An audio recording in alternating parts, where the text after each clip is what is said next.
Olá, estudante! Eu sou o professor Jamerson Marcelino e esta é mais uma edição do Papo Científico, Artístico e Literário. Como você já sabe, o Papo Científico, Artístico e Literário é uma conversa descontraída sobre personalidades pernambucanas que fazem e fizeram história nas ciências e nas artes em geral. No programa de hoje, nós vamos falar sobre o poeta Ascenso Ferreira, poeta palmarense. E para falar sobre Ascenso Ferreira, nós temos aqui um velho conhecido de vocês, o professor Robson Anselmo Tavares de Melo. Tudo bem, professor Robson? Tudo bem, é muita satisfação hoje a gente falar um pouco sobre esse poeta pernambucano, essa personalidade pernambucana nas artes de Palmares, não é isso? E eu gostei muito, professor, quando o senhor citou essa conversa descontraída. Ok, professor Robson. E antes de começarmos a conversa, nós queremos fazer algumas colocações. Primeiro, nós estamos usando máscara em respeito ao protocolo biosanitário para prevenir o coronavírus. Uma outra coisa, professor Robson, eu acho que é importante, antes do início da conversa, é nós dedicarmos esse programa.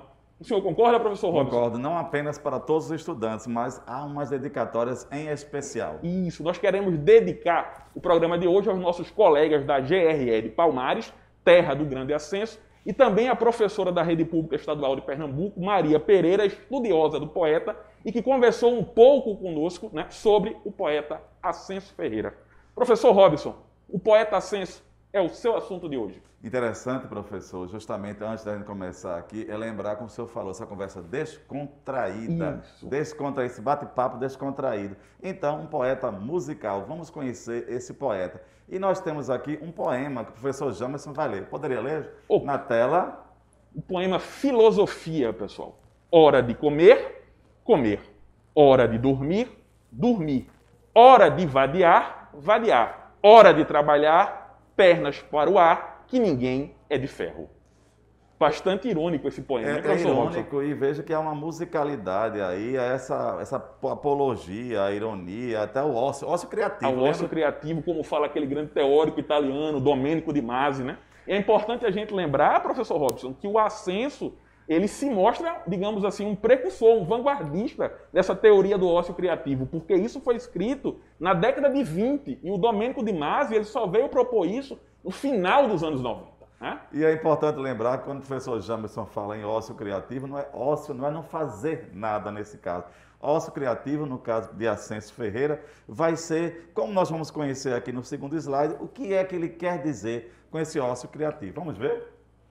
Ironicamente batizado de filosofia, e que tem como tema o trabalho. Veja que ele fala de trabalho, como o senhor acabou de ler, né? Esse termo, etimologicamente, aparentado com a palavra trava, travar, né? Essa trava de vida, travar, e pelo qual tantos homens esquecem que a vida serve apenas para a busca do amor e da verdadeira poesia. Então, pelo que eu entendo, professor, quando ele fala aqui justamente filosofia, esse hora, poderia voltar mais uma vez, quando ele fala essa questão, quando ele diz no final, hora de trabalhar, pernas para o ar, que ninguém é de ferro. Eu chamo a atenção esse pro ar aí, essa oralidade, e também esse ócio criativo que ele quer dizer.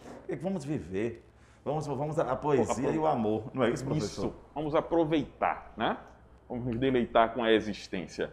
É do Ascenso Ferreira, inclusive, como ele coloca aqui, vamos descobrir o que é que ele quer dizer e justamente essa oralidade pernambucana.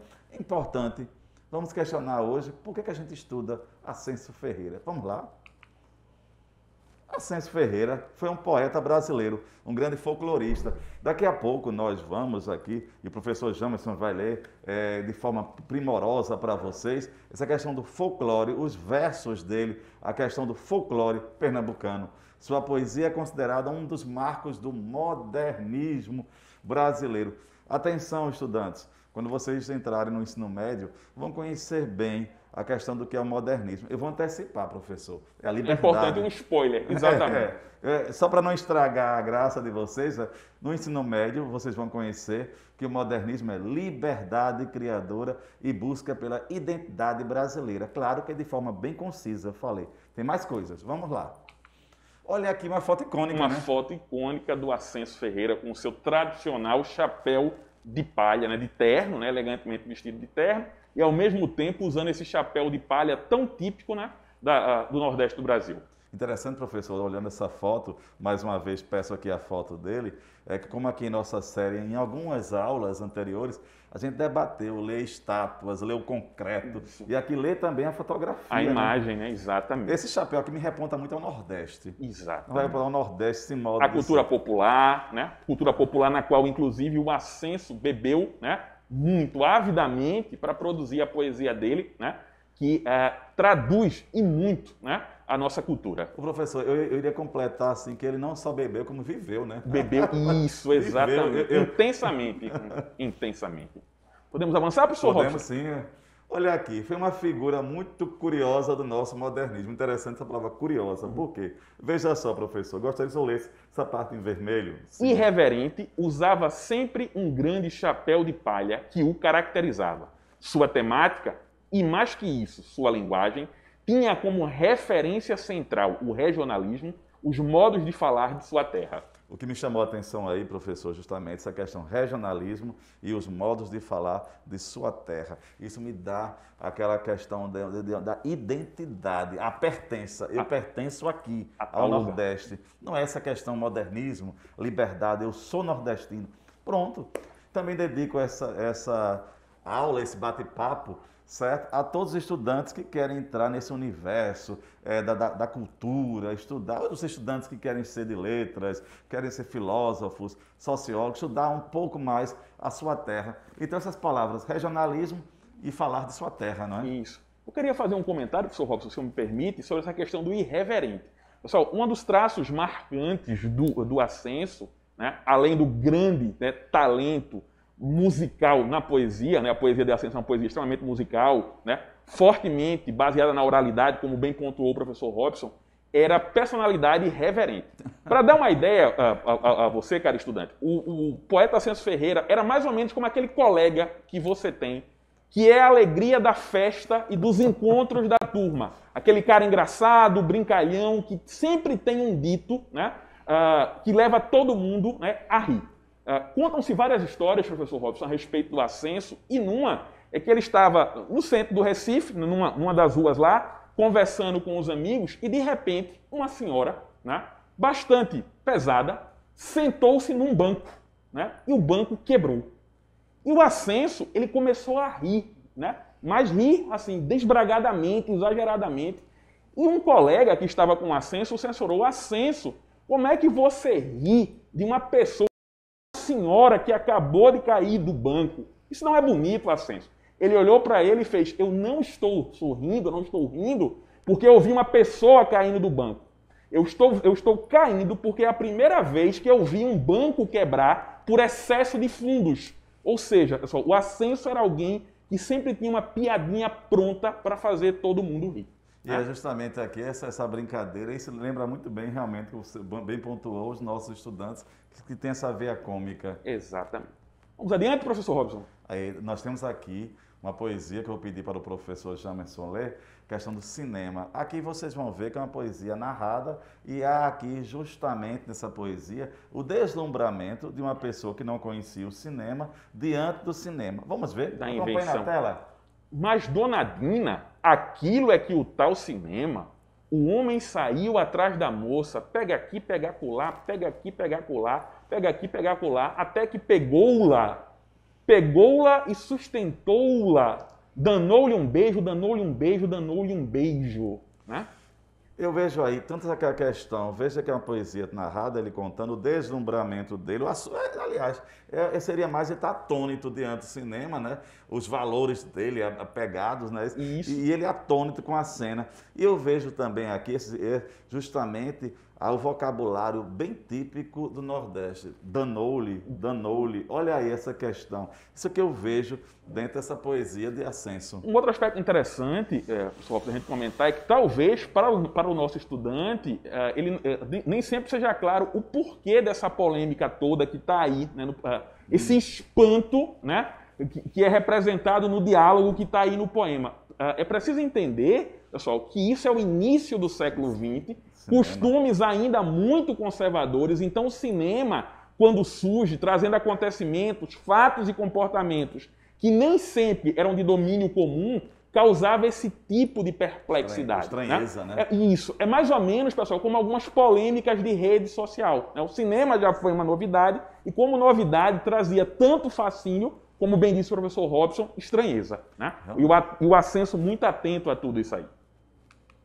E aqui eu trago alguns dados biográficos sobre ele, né? Ascenso Ferreira, veja que ele é do final do século e morre mais da metade do século XIX, certo? Ele nasceu no século XIX e morre no século XX. Nasceu em Palmares, como bem pontuamos, Pernambuco, claro, 9 de maio de 1895. Filho de Antônio Carneiro Torres, comerciante, e de Maria Luísa Gonçalves Ferreira, professora primária. Perdeu o pai aos 7 anos de idade e interrompeu os estudos para trabalhar na loja de seu padrinho. Interessante que, geralmente, na vida de muitos poetas, sempre existe essa tragicidade, né? Perder o pai... Bastante precocemente, né, professor Robson? Precocemente. Exatamente. Mas não deixou de ter a veia cômica. Isso, né? Encarava a vida, né? E aqui uma foto que nós trazemos aqui de Palmares. Terra do poeta, né? Na Mata Sul do estado. Que também, como o senhor falou, há uma biblioteca com o nome dele, né? Isso, numa instituição de ensino, né, no município. Não só uma biblioteca, como na mesma instituição de ensino, professor Robson, nós temos uma estátua do poeta. Né? E é importante isso que nossa série tenta resgatar, os valores de nossa terra. E isso que Ascenso lutou. Vamos lá. Eu diria não só resgatar, professor Robson, mas também como incentivar o cultivo da memória. Né? Essa memória que é incentivada, que é cultivada, ela é passada adiante e se renova. Ô, professor Jamerson, me desculpe aí, é Pernambuco imortal. Vamos avançando. E aqui eu trago aqui os professores, justamente aqui mais uma vez na tela, aos 13 anos escreveu os primeiros sonetos. Essa palavra soneto está em destaque porque eu quero que você, estudante, pesquise com o seu professor o que é um soneto. Veja que é um adolescente de 13 anos escreveu um soneto. O segundo ponto, professor. Iniciou sua carreira literária no jornal A Notícia de Palmares com o soneto Flor Fenecida, né, morta, em 1911. É interessante, professor Robson, a gente pode comentar brevemente que o soneto é uma forma muito tradicional, né? Uma forma, inclusive, que os poetas, erudita, né? Exato, erudita, e os poetas de formação clássica cultivaram muito, né? E que era bastante popular, né? Até o início, a primeira metade do século passado, e o Ascenso, que foi um poeta renovador, mas ele começou dentro de uma forma tradicional. Isso é importante prestar atenção. Vejam como uma coisa, pessoal, como é importante. O domínio de uma tradição é importante para que ela possa ser renovada.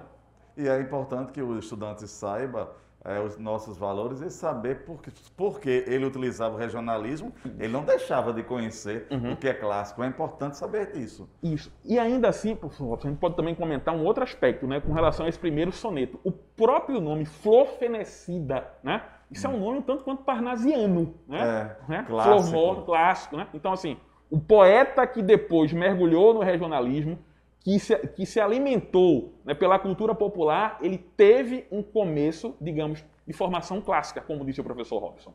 E ele sofreu perseguição política por ser abolicionista e mudou-se para o Recife. Destaquei muito essa questão do abolicionismo, essa questão da luta que nós temos hoje, da representatividade. Veja aí, ele lá no começo do século XX, pouco tempo após, claro, a abolição, e ele ser abolicionista. É importante destacar isso. E em 12 começou a colaborar com jornais em Recife. Trabalhou como escriturário da Secretaria da Fazenda. Eu diria, professor Robson, nosso estudante, que os jornais eram como as redes sociais de hoje. Era um palco onde as discussões aconteciam, né? As polêmicas, pessoal, que vocês veem no Facebook, no Instagram, no WhatsApp, elas eram travadas, né? Elas eram realizadas nos jornais. As obras eram divulgadas nos jornais. Certíssimo. E as discussões aconteciam nos jornais, né? O impresso tinha uma força muito grande. Né? E só para termos de conhecimento, quando o rádio chegou o rádio e a televisão, achava que um iria suplantar o outro, ou seja, o rádio iria acabar com o jornal, a TV iria acabar com o rádio e com o jornal. Pelo contrário, as três hoje vivem muito bem. Coexistem. O que, professor? Olha, uma foto icônica dele, quer dizer, famosa dele, olha ele aí, um comunicador. Comunicador. O Ascenso, ele tinha um vozeirão, pessoal, e ele fez umas transmissões de rádio. Professor Robson, eu arriscaria, não sei se o senhor ia concordar comigo, uma comparação entre o Ascenso e o Castro Alves, o poeta baiano. Concordo. Né? No sentido, professor Robson, o senhor gostaria de falar um pouco do Castro Alves para que o aluno consiga perceber qual é a relação que a gente quer fazer? Vocês vão estudar no ensino médio que Castro Alves é um poeta baiano, como bem falou o professor, que ele era abolicionista.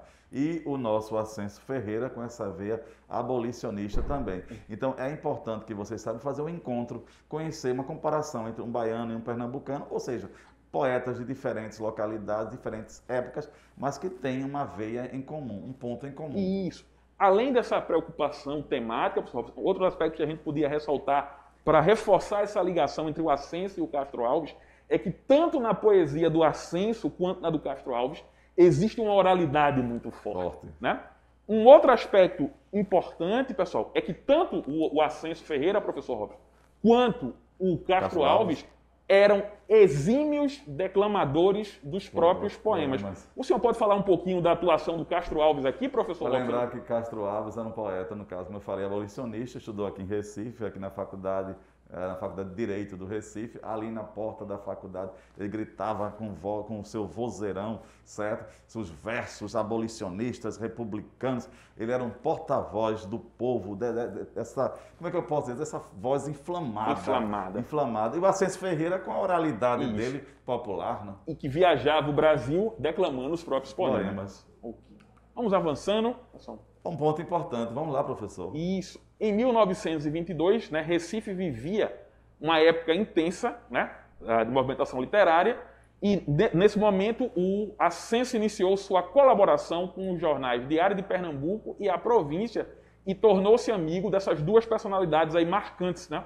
O Joaquim Cardoso e o Gilberto Freire, sobre os quais nós já falamos, não é isso, professor Robson? Lembrar que Joaquim Cardoso, vocês já estudaram, que vai ser o engenheiro poeta, e o sociólogo Gilberto Freire. Veja só que é amizades de peso. Isso, né? O Ascenso era bem relacionado. Né? Muito bem. E aqui eu tenho, professor, mais um poema. Você poderia ler Blackout? Blackout, né? A boca da noite passou no papo todas as luzes. Há cabras cabriolas lá fora a berrar. Transeunte, abriga-te. O pai da mata dá gritos de alarmes. Quem vem lá, quem vem lá, quem vem lá. E pelos descampados dos céus sombrios, gigantes de botas de 7 léguas apostam carreiras sobre a terra e o mar. O pavor das criancinhas atônitas. Mamãe, o mundo vai se acabar? Interessante, percebeu aqui a questão, vai fazer uma ponte com o nosso Gilberto Freire, com Assombrações do Recife. Isso. E aqui vai lembrar justamente o seguinte, veja aí o medo, as crianças, assombração, à noite, isso é muito típico, uma das características do nosso Ascenso Ferreira. Não só oralidade, também falar justamente sobre o que é da sua cultura, a questão das assombrações, a questão da usina, a questão da linguagem, as feiras livres, que ele vai muito citar. Exatamente, professor Robson. Ok? Podemos avançar? Podemos avançar. E aqui nós temos uma parte, a biografia de obras dele. O primeiro livro, Catimbó, foi publicado em 27. O segundo, Canacaiana, é de 41. E o terceiro, professor? Xenhenhen, publicado em 51. Nesse ano, professor Robson, o Ascenso ele publicou também um livro chamado Poemas, em que ele reunia, né, todos esses livros anteriores. E esse poema, professor Robson, ele tem um aspecto que é vanguardista. O senhor gostaria de comentar com nossos estudantes isso? Não, justamente o que é vanguardista aqui nele, que foi o primeiro livro que ele lançou um disco, quer dizer, foram poemas gravados. Você veja qual o valor, o nordestino, pernambucano, da nossa terra. Foi justamente o primeiro autor brasileiro que teve uma obra, e essa obra foi lançado um disco, e foi lançado esse disco, veja só, musicalizado. Aí veja só o ponto de baixo. Leia aí, professor, na tela. E a gravação incluía ainda o poema O Trem de Alagoas, musicado por Villa-Lobos. Somente Villa-Lobos. Heitor Villa-Lobos, talvez nosso mais importante compositor erudito, não é isso, professor Robson? E é importante que o estudante conheça Heitor Villa-Lobos, veja só, pernambucano, que teve seus versos musicalizados. Vamos adiante. Eu queria fazer um comentário, professor Robson, um breve comentário a respeito desse livro Poemas, né, que, como o senhor bem disse, é o primeiro livro de um autor brasileiro que foi publicado já com um disco, com as gravações. O Ascenso ele já era multimídia antes do termo existir. Realmente. Não é isso? Vamos lá. Realmente. E aqui o professor tem aqui um trecho desse do Trem de Alagoas. Poderia ler? O sino bate, o condutor apita o apito, solta o trem de ferro num grito. Põe-se logo a caminhar. Vou danado pra Catende, vou danado pra Catende, vou danado pra Catende, com vontade de chegar. Mergulham mucambos nos mangues molhados, moleques mulatos vêm vê-lo passar. Adeus, adeus. Veja só, Trem de Alagoas. Passe esse aí, professor, por favor. Olha só, eu gostaria que vocês, estudantes, observassem esse slide. Veja só que o professor leu. Vou danado para Catende, vou danado para Catende. Veja só, com vontade de chegar. Aqui nós temos o quê? Essa repetição das vogais e das consoantes, chamadas de quê? A de vogal de assonância e a de consoante, a aliteração. Lembram que o som da Maria Fumaça, olha aí a imagem que nós temos, certo? Imaginem aí uma Maria Fumaça. Podemos passar adiante. E nesse efeito aí, né, professor, nós temos o título, né, do nosso encontro de Trem hoje. de Alagoas. Isso. E a musicalidade. A musicalidade, né? Ascenso, um poeta musical. Né? Inclusive, professor, esse talento musical e rítmico do Ascenso, ele mereceu um grande elogio do Mário de Andrade. Mário de Andrade, que vocês vão estudar no terceiro ano, né, professor? Isso. Com a grande figura do modernismo brasileiro. Vamos lá. Você sabia... Aliás, o poeta sempre teve ligação com a música, com parcerias com Raquel Tavares, um pianista, certo? Capiba, pernambucano, e o Alceu Valença. Capiba, inclusive, já foi objeto de conversa nossa aqui, né, professor Robson? O professor Rivaldo Dantas, né? E brilhantemente discorreu juntamente com o professor Robson sobre o Capiba. E o Alceu Valença deve estar numa das nossas próximas conversas, pessoal. Ok? E aqui uma questão irônica, né? O episódio mais irônico de sua vida talvez seja a nomeação que ele recebeu, certo? Para dirigir o Instituto Joaquim Nabuco, que também foi alvo de estudo aqui, certo? De professora Maria Lúcia, inclusive, Maria Lúcia, né? Que conduziu brilhantemente a conversa. Aqui, então, ele recebeu a nomeação para dirigir o Instituto Joaquim Nabuco por indicação do presidente Juscelino Kubitschek. Porém, foi cancelada 10 dias depois, porque um grupo de intelectuais recifenses achava que não aceitava um poeta boêmio, bonachão, como dirigindo um instituto brincalhão, de pesquisa. Tirador de onda. Ou como vocês diriam hoje, pessoal, trollador. Trollador. Né? Trollador, ocupando um cargo tão importante. E aqui, apesar disso, opôs-se ao modernismo que chegava ao estado de Pernambuco. Professor, eu gostaria de dizer aos nossos estudantes que ele se opôs ao modernismo de importação, ou seja, trazer apenas do sul para nós, porque nós não temos a nossa própria forma de ser. É isso que ele lutava, essa pertença que nós falamos no início. Exatamente. Lembra? E ele escreveu em revistas, né, famosas. Vamos lá? É Revista do Norte, né? Inclusive, professor Robson, é bom, como o senhor mesmo disse, ele era contra esse modernismo de importação, esse modernismo... Latado, né? Isso, que não levava em consideração as especificidades regionais, mas que posteriormente, numa fase de maior abertura do modernismo, ele aderiu ao modernismo, inclusive, né? O poema Lusco Fusco, como está aí, professor Robson, na tela, é o primeiro poema modernista dele, né? E essa adesão ao modernismo, né?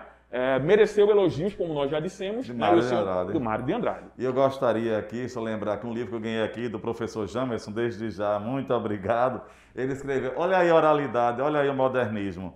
Europa, França e Bahia, professor, Europa e não Europa. Europa, olha aí. Então aqui, num sobrado arruinado, tristonho, mal assombrado, que dava fundos para a terra, para ver marujos. Aí veja só, quando eu digo Europa, França e Bahia, entenda o nome e veja só essa pertença nossa da linguagem. Exatamente.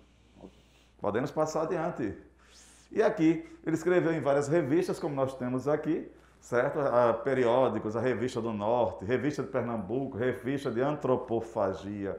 E, professor, chegando ao final, veja só como podemos sintetizar sua poesia.